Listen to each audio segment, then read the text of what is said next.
Buenos días. El Standard & Poor's ayer estuvo bajando levemente. Estamos viendo una corrección acá hace un par de días, la semana pasada y ayer por lo menos. Y lo que yo veo en el Standard & Poor's es que está en una zona de un canal que podemos graficarlo semanalmente o en el gráfico diario. Y que si bien el posicionamiento está en la zona de 7000, por lo menos en los calls del Standard & Poor's, vemos que esta es una zona en donde por ahora la está respetando. Y bueno, en mi caso, mi objetivo por ahí es la zona más media del canal y después veré si llega hasta el piso, ¿no? Pero en principio es la zona media. Parece que hay una buena amplitud en este canal. Otra vez, obviamente, con cada corrección aparecen las alertas de la inminente explosión del mercado y de la burbuja y demás.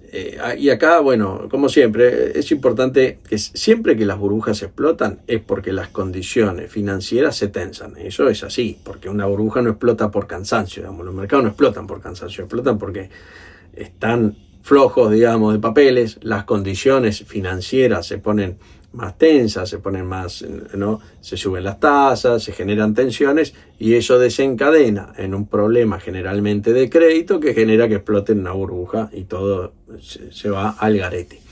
Para que eso suceda, por supuesto, tiene que haber condiciones, tensión financiera por condiciones que se endurecen. Ahora, claro, tampoco hay que caer en la falacia, digamos, en el error lógico de creer que cada vez que las condiciones se endurecen explota una burbuja. Son dos cosas diferentes. Es una condición, digamos, necesaria, pero no es suficiente. Con esto no estoy diciendo que no haya una burbuja, estoy diciendo, me parece que igualmente estamos relativamente temprano. Entonces, ¿qué quiero decir con esto? Y que si yo operase que hay una burbuja, ¿no? Yo tengo posiciones bajistas, ¿no? Pero las tengo a largo plazo, a más largo plazo. ¿Por qué? Porque creo que el mercado en algún momento va a tener una corrección fuerte. Pero no creo que sea la semana que viene. Si yo creyera que es la semana que viene, estaría comprando puts de corto plazo. Y no es lo que estoy haciendo.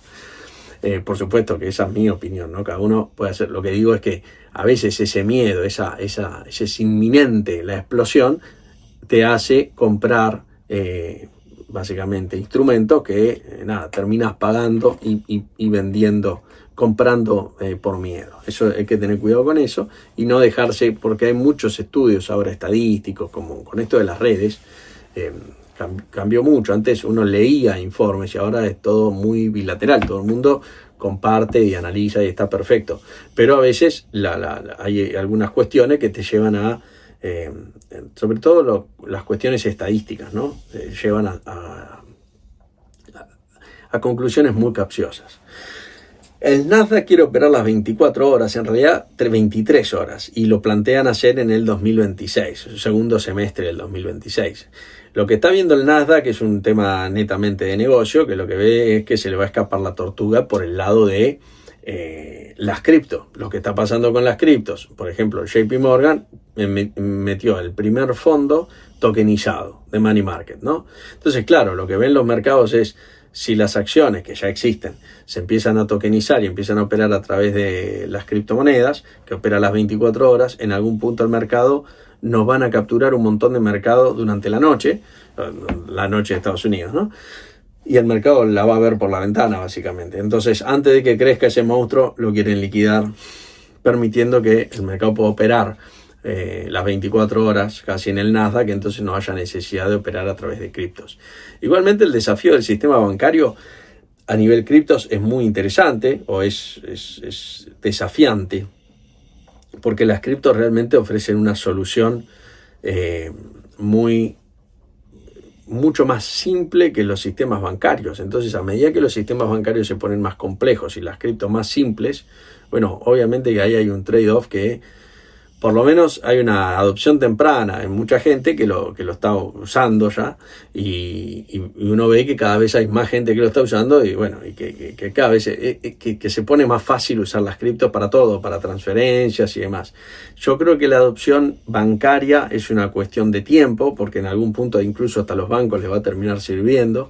Ahí tenemos una cripto que es XRP, que bueno, ya hablaré de esa en algún momento, que lo que busca es ser un poco un vehículo transaccional para este tipo de operaciones, ¿no?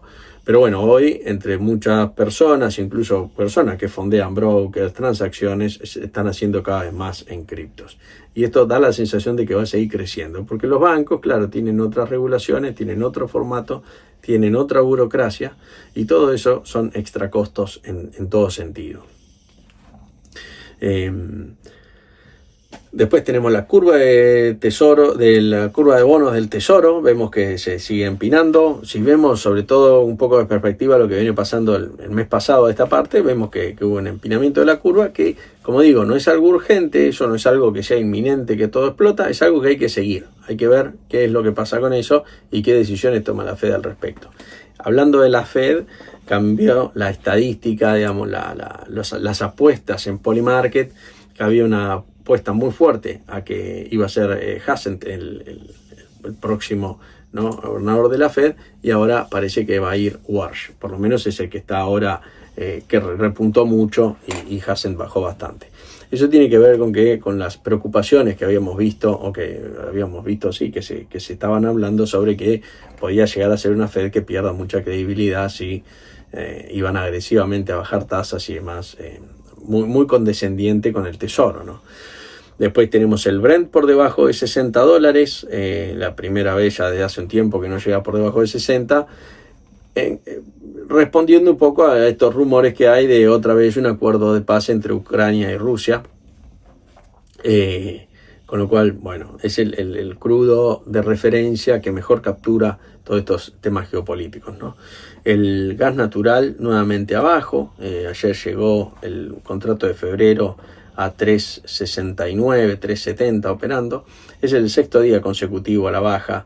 En el gas natural, esto es lo que hay que tener cuidado, ¿no? Sobre todo cuando uno toma posiciones que a veces que parece que está muy holgado, ¿no? Que dice, bueno, el precio está muy lejos, por eso hay que atenerse al plan y si da para cerrar, y si uno se tiene que cubrirse y no quedarse esperando porque en 6 días te puede cambiar totalmente una posición, ¿no? A mí me parece que en esta zona está un poco sobrevendido ya. Y bueno, hay que mirar. No hay que salir a atajar o a inventar pisos, pero sí hay que mirarlo con atención, me parece. Todos los precios máximos, todos los precios mínimos, todos los precios donde hay 6, 5 días consecutivos de suba, de baja, yo generalmente tiendo a mirarlo, porque ahí algo pasa. Y cuando algo pasa, algo va a pasar también, ¿no? Porque, digamos, todo precio que bate récords en algún momento se para y generalmente la fuerza contraria también es fuerte, con lo cual a mí me gusta mirar por eso. El platino, por ejemplo, está en máximos, ¿no? Ahora llegó a máximos ayer, con lo cual también es un futuro que es interesante mirar. La plata llegó a máximos, bajó, tuvo una corrección fuerte y ahora está nuevamente subiendo, con lo cual ahí me parece que es interesante. Interesante, ¿por qué? Porque cuando vos ves un activo que está en máximos, que como la plata los otros días, que uno decía, bueno, está sobrecomprado, pero es un poco adivinar, porque la verdad es que no tenés referencia en dónde los compradores dejan de comprar y en dónde están los vendedores. Pero cuando vos ves que viene una corrección fuerte, ya sabés dónde hay una zona de vendedores, que por supuesto mañana puede no estar, pero ya sabés dónde hay una zona de vendedores. Y cuando hay una zona de vendedores y el mercado cae, siempre quedaron vendedores que quedaron por vender, porque si no el mercado no cae. Con lo cual esa es una zona que es muy probable en donde te vuelves a encontrar con vendedores. Y claro, en un mercado donde ya tenés una referencia, es más fácil o más cómodo operar, porque por lo menos tenés una referencia, que al principio no la tenés. Cuando vos ves que sube, no tenés referencia, no sabés si es 65, si es 67 o 73, no tenés idea. Entonces te tirar un dardo al aire. En cambio, cuando ya tenés la referencia, bueno, esto cambia un poco, ¿no? Y después tenemos lo del fondo del JP Morgan, que bueno, es el primer fondo institucional que lanzó el JP Morgan, porque es para inversores de más de $1 millón. Pero bueno, es un avance en este tema de las cripto, ¿no? En la utilización más de un sector que se mostraba muy reticente, como el bancario, a la utilización de las cripto, porque por supuesto lo veían como una competencia, que lo es. Pero bueno, también es verdad que seguramente veamos algún tipo de en donde los bancos van a terminar siendo parte de las criptos, y bueno, habrá que ver el tema de la parte legal de todo, o sea, la estructura legal, el andamiaje legal se va a tener que mover, cambiar, adaptar a lo que son las nuevas tecnologías, porque por supuesto va a quedar todo relativamente obsoleto en ese sentido, ¿no? Así que bueno, eso es todo por hoy. Nos vemos mañana y que tengan buena rueda. Let me play among the stars and let me see what spring is like on